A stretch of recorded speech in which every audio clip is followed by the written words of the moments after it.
जय श्री राम दोस्तों, welcome back to our channel. आशा करती हूँ आप सब बहुत अच्छे होंगे। तो आज मैं शुरू कर रही हूँ हमारे रामचरितमानस सीरीज़ के पार्ट बालकांड का डे 6 और हम आगे की कथा को शुरू करेंगे मास पारायण 2। और चलिए बिना देरी के शुरू करते हैं। को नष्ट कर देता है।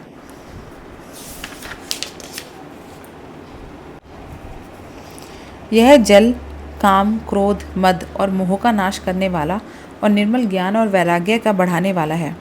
इसमें आदर पूर्वक स्नान करने से और इसे पीने से हृदय में रहने वाले सब पाप ताप मिट जाते हैं। जिन्होंने इस राम सुयश रूपी जल से अपने हृदय को नहीं धोया, वे कायर कलिकाल के द्वारा ठगे गए।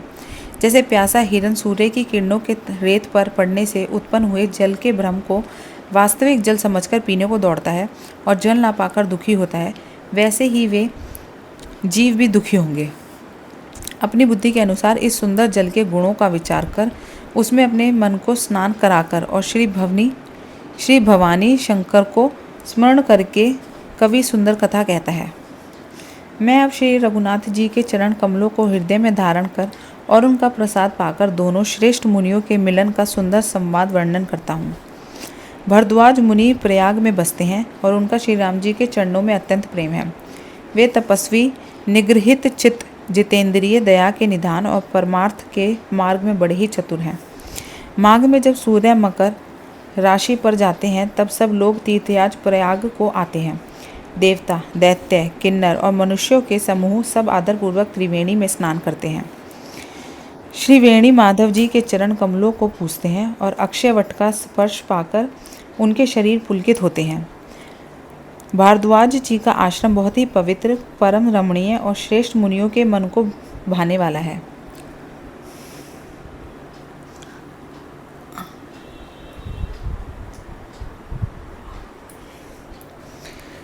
तीर्थराज प्रयाग में जो स्नान करने जाते हैं उन ऋषि मुनियों का समाज वहाँ जुटता है। प्रातःकाल सब उत्साहपूर्वक स्नान करते हैं और फिर परस्पर भगवान के गुणों की कथाएं कहते हैं। ब्रह्मा का निरूपण, धर्म का विधान और तत्वों के विभाग का वर्णन करते हैं तथा ज्ञान वैराग्य से युक्त भगवान की भक्ति का कथन करते हैं। इसी प्रकार माघ के महीने भर स्नान करते हैं और फिर सब अपने अपने आश्रमों को चले जाते हैं। हर साल वहाँ इसी तरह बड़ा आनंद होता है। मकर में स्नान करके मुनिगण चले जाते हैं। एक बार पूरे मकर भर स्नान करके सब मुनीश्वर अपने अपने आश्रमों को लौट आए। परम ज्ञानी याज्ञवल्क्य मुनि को चरण पकड़कर भारद्वाज जी ने रख लिया। आदरपूर्वक उनके चरण कमल धोए और बड़े ही पवित्र आसन पर उन्हें बैठाया। पूजा करके मुनि याज्ञवल्क्य जी के सुयश का वर्णन किया और फिर अत्यंत पवित्र और कोमल वाणी से बोले, हे नाथ, मेरे मन में एक बड़ा संदेह है। वेदों का तत्व सब आपकी मुट्ठी में है, अर्थात आप ही वेद का तत्व जानने वाले होने के कारण मेरा संदेह निवारण कर सकते हैं। पर उस संदेह को कहते मुझे भय और लाज आती है। भय इसलिए कि कहीं आप यह न समझे कि मेरी परीक्षा ले रहा है। लाज इसलिए कि इतनी आयु बीत गई, अब तक ज्ञान न हुआ, और यदि नहीं कहता तो बड़ी हानि होती है क्योंकि अज्ञानी बना रहता हूँ। हे प्रभु, संत लोग ऐसी नीति कहते हैं और वेद पुराण तथा मुनिजन भी यही बतलाते हैं कि गुरु के साथ छिपाव करने से हृदय में निर्मल ज्ञान नहीं होता। यही सोचकर मैं अपना अज्ञान प्रकट करता हूँ। हे नाथ, सेवक पर कृपा करके इस अज्ञान का नाश कीजिए।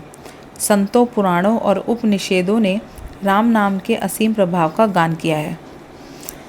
कल्याण स्वरूप ज्ञान और गुणों की राशि अविनाशी भगवान शंभु निरंतर राम नाम का जप करते हैं।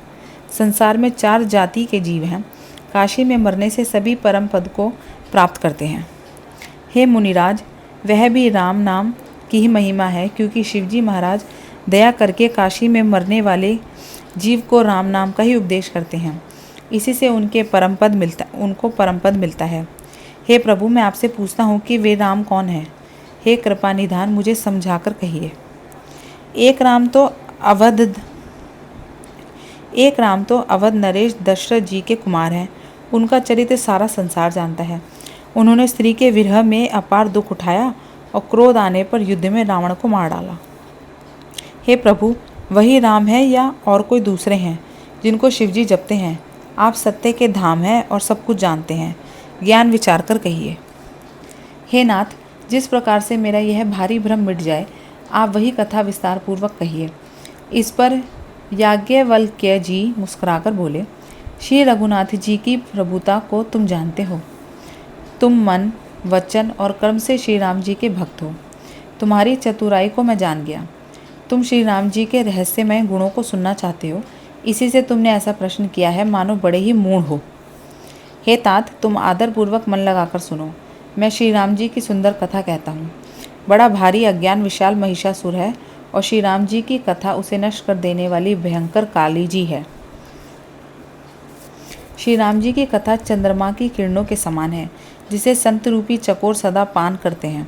ऐसे ही संदेह पार्वती जी ने किया था, तब महादेव जी ने विस्तार से उसका उत्तर दिया था। अब मैं अपनी बुद्धि के अनुसार वही उमा और शिवजी का संवाद कहता हूँ। वह जिस समय और जिस हेतु से हुआ, उसे हे मुनि तुम सुनो, तुम्हारा विषाद मिट जाएगा। एक बार त्रेता युग में शिवजी अगस्त्य ऋषि के पास गए। उनके साथ जग जननी भवानी सती जी भी थी।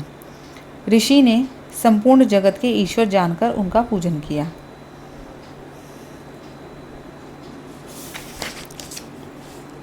मुनिवर अगस्त्य जी ने राम कथा विस्तार से कही, जिसको महेश्वर ने परम सुख मानकर सुना। फिर ऋषि ने शिवजी से सुंदर हरि भक्ति पूछी और शिवजी ने उनको अधिकारी पाकर भक्ति का निरूपण किया। श्री रघुनाथ जी ने गुणों की कथाएं कहते सुनते कुछ दिनों तक शिवजी वहाँ रहे। फिर मुनि से विदा मांगकर शिवजी दक्ष कुमारी सती जी के साथ घर कैलाश को चले। उन्हीं दिनों पृथ्वी का भार उतारने के लिए श्री हरि ने रघुवंश में अवतार लिया था। वे अविनाशी भगवान उस समय पिता के वचन से राज्य का त्याग करके तपस्वी या साधु वेश में दंडक वन में विचर रहे थे। शिवजी हृदय में विचारते जा रहे थे कि भगवान के दर्शन मुझे किस प्रकार हों। प्रभु ने गुप्त रूप से अवतार लिया है, मेरे जाने से सब लोग जान जाएंगे। श्री शंकर जी के हृदय में इस बात को लेकर बड़ी खलबली उत्पन्न हो गई, परंतु सती जी इस भेद को नहीं जानती थी। तुलसीदास जी कहते हैं कि शिवजी के मन में डर था, परंतु दर्शन के लोभ से उनके नेत्र ललचा रहे थे। रावण ने ब्रह्मा जी से अपनी मृत्यु मनुष्य के हाथ से मांगी थी। ब्रह्मा जी के वचनों को प्रभु सत्य करना चाहते थे। मैं जो पास नहीं जाता हूँ तो बड़ा पछतावा रह गया। इस प्रकार शिवजी विचार करते थे, परंतु कोई भी युक्ति ठीक नहीं बैठती थी। इस प्रकार महादेव जी चिंता के वश हो गए। उसी समय नीच रावण ने जाकर मारीच को साथ लिया और वह तुरंत कपट मर्ग बन गया। मूर्ख रावण ने छल करके सीता जी को हर लिया। उसे श्री रामचंद्र जी के वास्तविक प्रभाव का कुछ भी पता न था। मृग को मारकर भाई लक्ष्मण सहित श्री हरि आश्रम में आए और उसे खाली देखकर उनके नेत्रों में आंसू भर आए। श्री रघुनाथ जी मनुष्य की भांति विरहते व्याकुल हैं और दोनों भाई वन में सीता को खोजते हुए फिर रहे हैं, जिनके कभी कोई संयोग वियोग नहीं है। उनमें प्रत्यक्ष विरह का दुख देखा गया। श्री रघुनाथ जी का चरित्र बड़ा ही विचित्र है। उसके पहुँचे हुए ज्ञानी जन ही जानते हैं। जो मंदबुद्धि हैं वे तो विशेष रूप से मोह के वश होकर हृदय में कुछ दूसरी ही बात समझ बैठते हैं। श्री शिवजी ने उसी अवसर पर श्री राम जी को देखा और उनके हृदय में बहुत भारी आनंद उत्पन्न हुआ। उन शोभा के समुद्र को शिवजी ने नेत्र भरकर देखा, परंतु अवसर ठीक न जानकर परिचय नहीं किया। जगत के पवित्र करने वाले सच्ची दानंद की जय हो, इस प्रकार कहकर कामदेव का नाश करने वाले श्री शिवजी चल पड़े। कृपा निधान शिवजी बार बार आनंद से पुलकित होते हुए सती जी के साथ चले जा रहे थे। सती जी ने शंकर जी की वह दशा देखी तो उनके मन में बड़ा संदेह उत्पन्न हुआ। वे मन ही मन कहने लगी कि शंकर जी की सारा जगत वंदना करता है। वे जगत के ईश्वर हैं, देवता हैं, मनुष्य मुनि सब उनके प्रति सिर निवाते हैं। उन्होंने एक राजपुत्र को सच्चिदानंद परमाधाम कहकर प्रणाम किया और उसकी शोभा देखकर वे इतने प्रेम मगन हो गए कि अब तक उनके हृदय में प्रीति रोकने से भी नहीं रुकती। जो ब्रह्मा सर्वव्यापक, माया रहित, अजन्मा, अगोचर, इच्छा रहित और भेद रहित है और जिसे वेद भी नहीं जानते, क्या वह देह धारण करके मनुष्य हो सकता है? देवताओं के हित के लिए मनुष्य शरीर धारण करने वाले जो विष्णु भगवान हैं, वे भी शिवजी की ही भांति सर्वज्ञ हैं वे वे ज्ञान के भंडार, लक्ष्मीपति और असुरों के शत्रु भगवान विष्णु क्या अज्ञानी की तरह स्त्री को खोजेंगे? फिर शिवजी के वचन भी झूठे नहीं हो सकते। सब कोई जानते हैं कि शिवजी सर्वज्ञ हैं। सती के मन में इस प्रकार का अपार संदेह उठ खड़ा हुआ। किसी तरह भी उनके हृदय में ज्ञान का प्रादुर्भाव नहीं होता था। यद्यपि भवानी जी ने प्रकट कुछ नहीं कहा, पर अंतर्यामी शिवजी सब जान गए। वे बोले, हे सती, सुनो, तुम्हारा स्त्री स्वभाव है, ऐसा संदेह मन में कभी न रखना चाहिए। जिनकी कथा का अगस्त्य ऋषि ने गान किया और जिनकी भक्ति मैंने मुनियों को सुनाई, ये वही मेरे इष्टदेव श्री रघुवर वीर जी हैं, जिनकी सेवा ज्ञानी मुनि सदा किया करते हैं। ज्ञानी मुनि, योगी और सिद्ध निरंतर निर्मल चित्त से जिनका ध्यान करते हैं तथा वेद पुराण और शास्त्र नेति नेति कहकर जिनकी कीर्ति गाते हैं, उन्हीं सर्वव्यापक समस्त ब्रह्मांडों के स्वामी, मायापति, नित्य परम स्वतंत्र ब्रह्मा रूप भगवान श्री राम जी ने अपने भक्तों के हित के लिए रघुकुल के मणि रूपी में अवतार लिया है। यद्यपि शिवजी ने बहुत बार समझाया, फिर भी सती जी के हृदय में उनका उपदेश नहीं बैठा। तब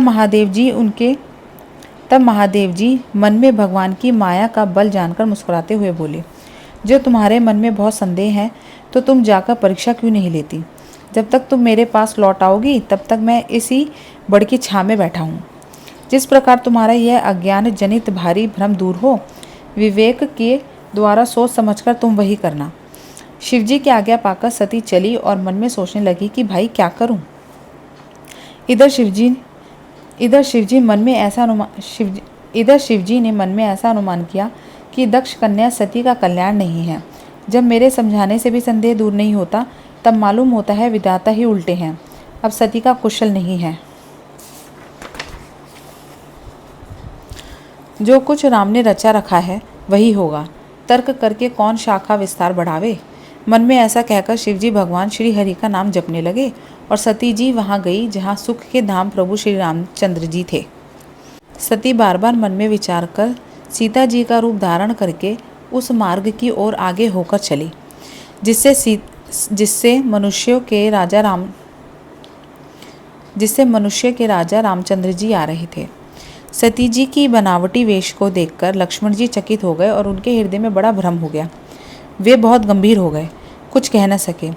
धीर बुद्धि लक्ष्मण प्रभु रघुनाथ जी के प्रभाव को जानते थे।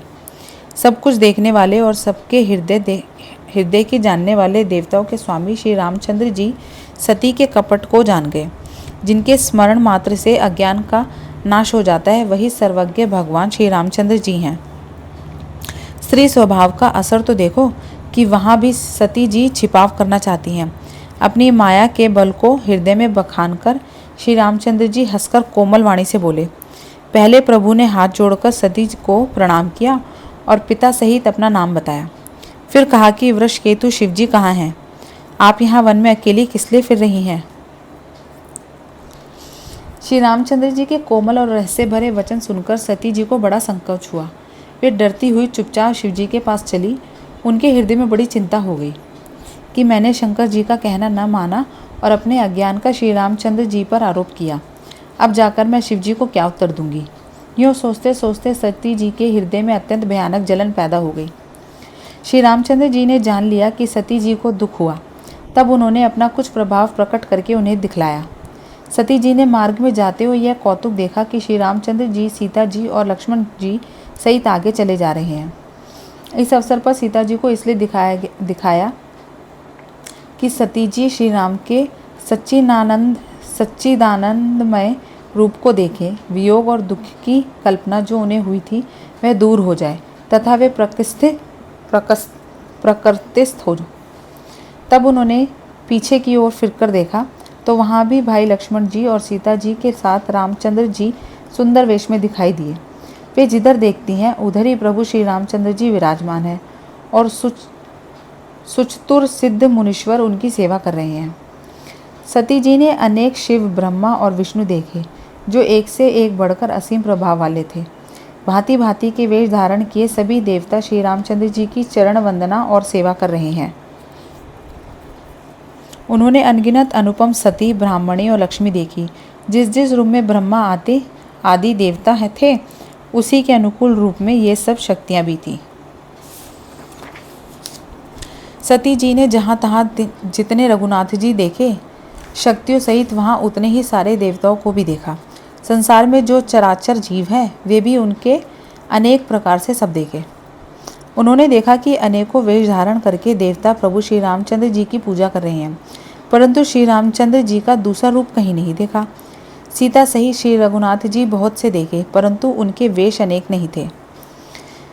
वही रघुनाथ जी, वही लक्ष्मण और वही सीता जी। सती ऐसा देखकर बहुत ही डर गई। उनका हृदय कांपने लगा और देह की सारी सुध बुध जाती रही। वे आंखें मूंदकर मार्ग में बैठ गई। फिर आंख खोलकर देखा तो वहाँ दक्ष कुमारी सती जी को कुछ भी न दिख पड़ा। तब वे बार बार श्री रामचंद्र जी के चरणों में सिर निवार कर वहाँ चली जहाँ श्री शिव जी बैठे थे। जब पास पहुंची तब श्री शिव जी ने हंसकर कुशल प्रश्न करके कहा कि तुमने राम जी की किस प्रकार परीक्षा ली, सारी बात सच सच कहो।